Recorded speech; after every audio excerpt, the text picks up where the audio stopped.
both coaches. To piggyback off of that question, what do you think when you see games? Teams have gone through practice and kept kids maybe quarantined, and then you see the games canceled. How blessed do you feel to be able to play this game? And then, has COVID hit either one of your teams, and you have anybody that you expect to not play? Yeah, super blessed, thankful. Your heart hurts for all those people, the teams. I mean, it's an enormous amount of preparation that goes into getting ready for a football game. But especially when you've had this amount of time and all the things that you got to balance and plan for and do, it's a lot. And to not be able to play, and then you those seniors, I know for our guys, I mean, we got a lot of guys that are going to wear that paw for one last time, and it's important to them. I mean, it's a big deal. You're talking about you poured so much into something. I mean, our sixth-year seniors have had 700 and something practices at Clemson. 69 games, and they're fighting to have one more. I mean, I think that's a really cool thing. So, you hurt for them, but we're thankful and blessed and grateful that we've been able to make it through this season without a lot of issues. From a COVID standpoint, our guys have done a great job. As far as this trip, we've had two guys that are out from a COVID standpoint, and then another one that's a quarantine guy, a protocol guy. But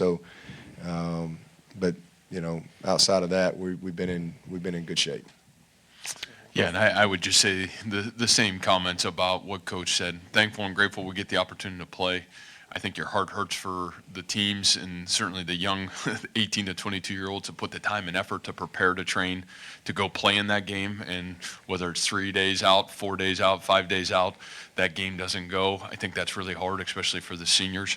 And let alone your fan bases, who maybe some of those fan bases are already out there and traveled to get to the game, or those universities. And, I just think you see the time and the effort that so many people have put into making this function go off, that to not have those experiences occur, especially this late in the game, I think that's really hard.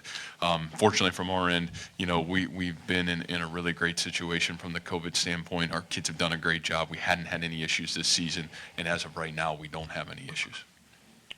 Stay up front and left.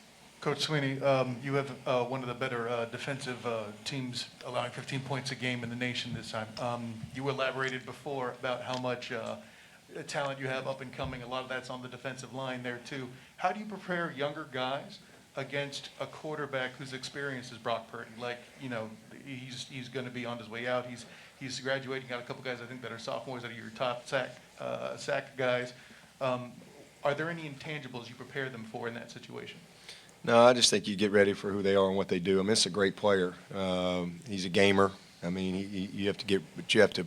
I mean, we're not playing freshmen over there. Miles Murphy's not a young player. Xavier Thomas is not a young player. KJ's not young. Maskell, Rooks played 12 games now as a third-year sophomore. Tyler Davis is a junior. Skowski and Spector have played 10,000 games. Nolan Turner's played 20 years. Booth and Mario are juniors and seniors, so we don't really have a lot of young guys over there. They've played against a lot of great players, and so you just have to get ready for, what they do and try to, affect him. I mean, it's hard. It's easier said than done because, like I said, he's a gamer. The flip side of that is he's seen it all too. Not much he hadn't seen, and he's very well coached and very well prepared and has a great, understanding of their offense and ownership of what they do, and knows how to get them in and out of bad plays, and so takes care of the ball. I mean, this is a team that doesn't beat itself. That's the one thing that jumps out at you about Iowa State when you watch them. They don't make a lot of mistakes. They don't beat themselves. They're one of the least penalized teams in the country. So, it's a challenge again schematically in what they do, but we just got to apply our knowledge. I mean, that's and knowledge. We've all acquired some knowledge at this point, but wisdom is applying the knowledge, and so. That's what we got to do. We got to be a wise football team against a great quarterback. Just time for a couple more. We'll start over here on the left. Hey, Dabo, I don't think E.J. Williams was at practice yesterday. Do you have an update on him? Yeah, he's in COVID protocol, unfortunately. Just when I thought we were getting a break. So, All right, we'll go over to the right, Randy. Matt, so we were talking about Clemson's defense. How do you crack that defense? Boy, just like you said with Coach, I mean, it's a veteran defense. They're elite at almost every position group.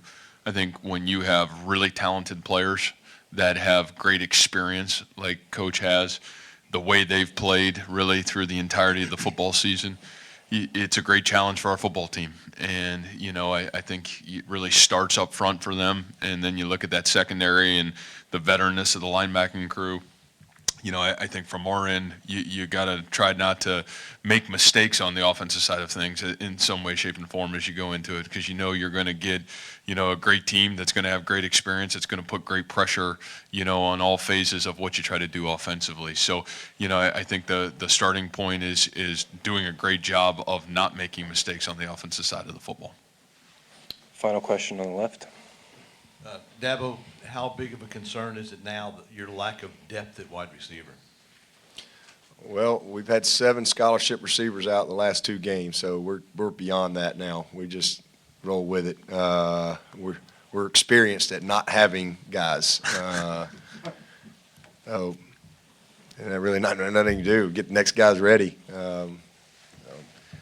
Excited about that.